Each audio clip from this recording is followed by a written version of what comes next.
Ooh,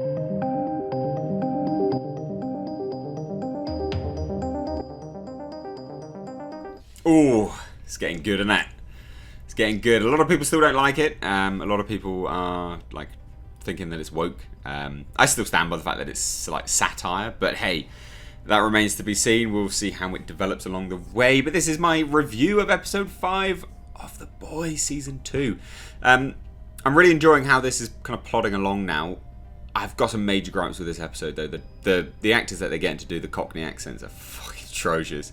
Oh my god, I'm a lounder. It'd be like, imagine me doing like, oh my lounder. Imagine me doing that like all the time. That's what some of these actors are now sounding like.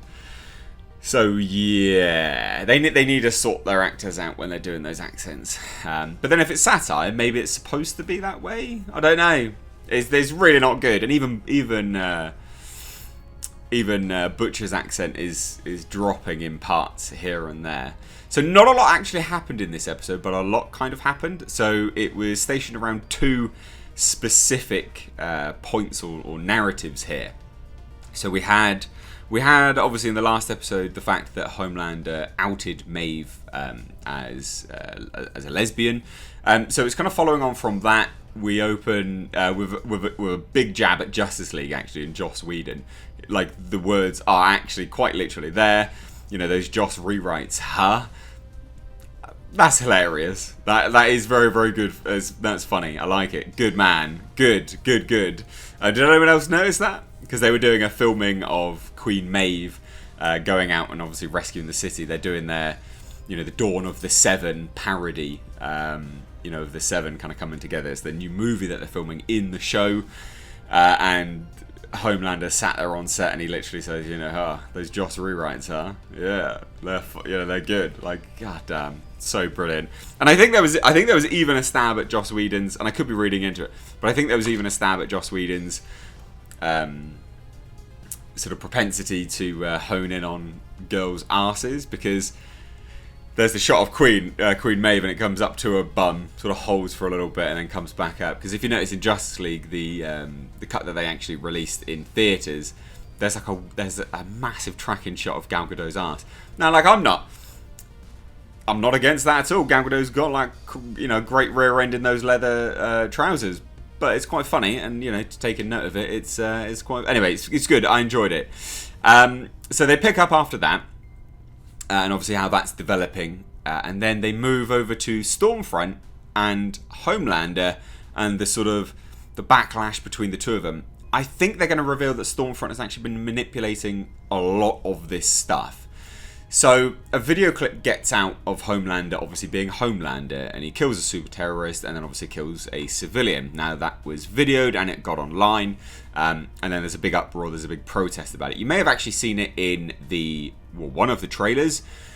Homelander, beams his eyes into the crowd and stuff like this. That's actually just him imagining what he could do if he loses control, which was amazing that he actually didn't. Which I think is quite telling of, actually, because they've been painting him as very fragile, but that's not fragile. Him being fragile would be him actually doing that. But I think if they did that, the writers would paint themselves right into a corner. They wouldn't be able to write themselves out of it. But it's a shame, because it goes to show that actually the character that they've been writing for him isn't actually who he is at this point in time, if that makes any sense. Because they've been painting him as hyper fragile, hyper fragile, like a man on the edge. He's been killing people left, right, and centre, but he can control himself. Really? In a group, in a crowd like that? No, I don't buy it. It just seemed out of character. I think he would actually have done that. Is my point. But because people are protesting him and things like that, he then goes to Stormfront, because obviously Stormfront has said, if you need me, I'm here for your boy. And she helps him, and he's up 5 points or something like that. And then it closes with them getting it on and bonking, which was a really weird scene.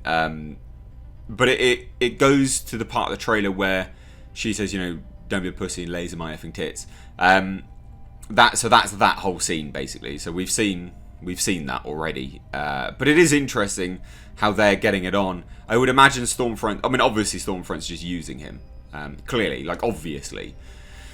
So it'll be interesting to see how that progresses from there. And then outside of that, Stormfront knows Starlight got rid of the compound, got Compound V out and leaked it. So that's interesting.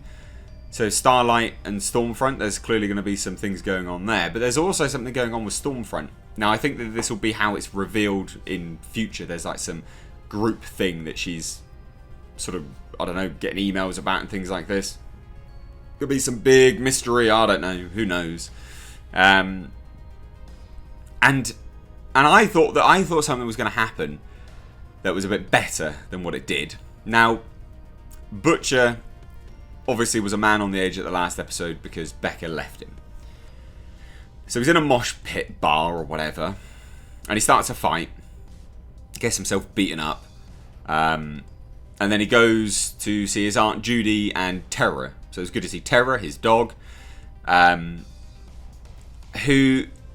then basically he gets a call from Huey. Huey realizes something's wrong, so they go. MM and Huey obviously go and find him, right? Now, when he goes to leave Butcher, he realizes that Black Noir has followed him, and they did something which I thought was really a shame, and it was obvious, was that Black Noir was literally just there to kill him. And I think that's dumb, because we saw Black Noir crying on the floor when he realised that Compound V and all that kind of stuff, and all this stuff, right? He was crying on the floor. He was a man on the edge. He went and told the Vought employees to go and find Butcher. And I thought he was either going to kill him straight away on his own terms, or he was going to, I don't know, break down and apologise. I don't know. I thought that there was more emotional weight behind his movements than just simply the fact that he was actually working for Mr. Edgar, because that's what we find out. And I'm like, what? No, that's dumb. That's lazy. That's really lazy. It's obvious as well. That was a bit dumb, I thought. Didn't really like that at all. Terra's fuck pig, that was funny. Enjoyed that very much. And then that was basically it. That was the episode. Not a lot happened, but a lot happened. If that makes any sense. That makes sense to me. Now, again, it's coming out more and more that Stormfront is a racist, so that's funny. And how they're going to, kind of depict that and move it along and things like that. She even sits down with A-Train and you can see it, like you can see it right there. So I enjoyed that. Enjoyed the fact that she's, yes, she's a badass and things like this, but she is a horrible person. This is what I mean. Everyone that's going like, oh, it's woke. It's like, well, not really. You're not going to paint a strong woman as a racist, are you? If it's proper woke. But maybe my woke dar's off, clearly, because I keep getting called out on this. I don't really understand how. And they also, what else did they poked fun at the fact of like bisexuals and stuff like that not being as accepted by the left. This is what I mean. It's not woke.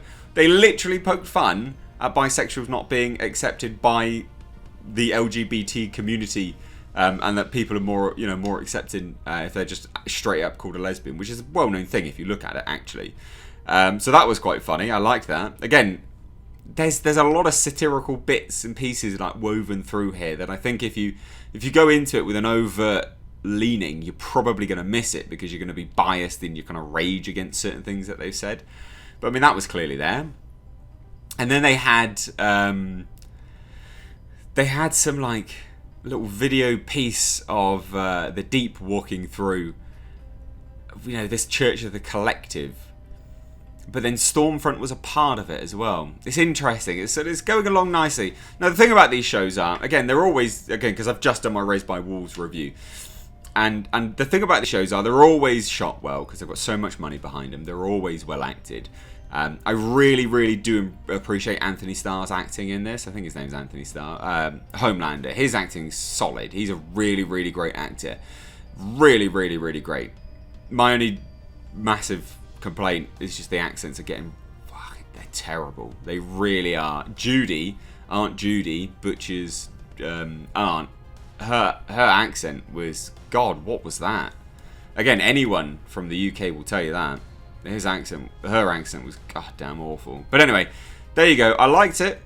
of course, I stand by this. I like this show.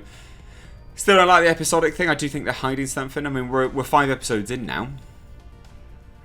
What's going on? You know, we're 5. Was there only 8 episodes of the last season? I think so. We've got 3 more left, or something like that.